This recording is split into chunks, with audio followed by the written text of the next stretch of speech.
जब भी न्यूज़पेपर में इस तरह के कोई आर्टिकल्स अगर आप देखो तो आप समझ जाओ इंडिया बिल्कुल तैयार बैठा है चाइना को किसी न किसी तरह से गाली देने के लिए।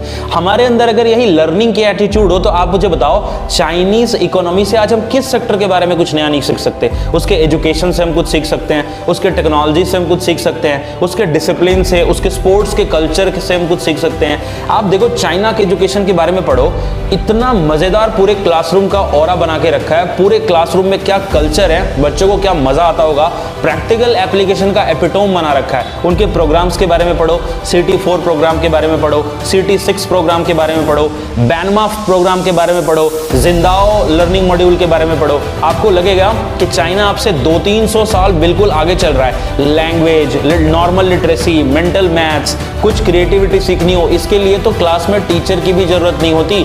डिफिकल्ट से डिफिकल्ट आर्ट को भी चाइनीज एकदम सिंपल बना रहे हैं। सिर्फ एजुकेशन में ये हाल नहीं है, चाइना के स्पोर्ट्स कल्चर से हम कुछ सीख सकते हैं। भारत में सिंगल यूज स्टेडियम से आप देख लो, लगभग भारत में टोटल स्टेडियम्स की संख्या कितनी होगी? 1000। और चाइना में यही जो स्टेडियम्स है ना, उनकी संख्या 1,70,000 से ज्यादा है। और इन कंपैरिजन टू इंडिया ये स्टेडियम्स मल्टीपर्पस यूज के भी होते हैं। चाइनीज डिसिप्लिन से आप कितना कुछ सीख सकते हो। चाइना के टेक्नोलॉजी को देखो, हमसे 200-300 साल तो ऐसे आगे चल रहे हैं। और इंडिया जिस स्पीड से, जिस पेस से ग्रोथ कर रही है और चाइना की जो ग्रोथ की पेस है, हम कभी भी चाइनीज इकोनॉमी को मैच नहीं कर पाएंगे। तो हमारा एटीट्यूड जो है ना, आज ये कम होना चाहिए कि सरकार को गाली दें, और ये ज्यादा होना चाहिए कि हम चाइना से कुछ सीख लें।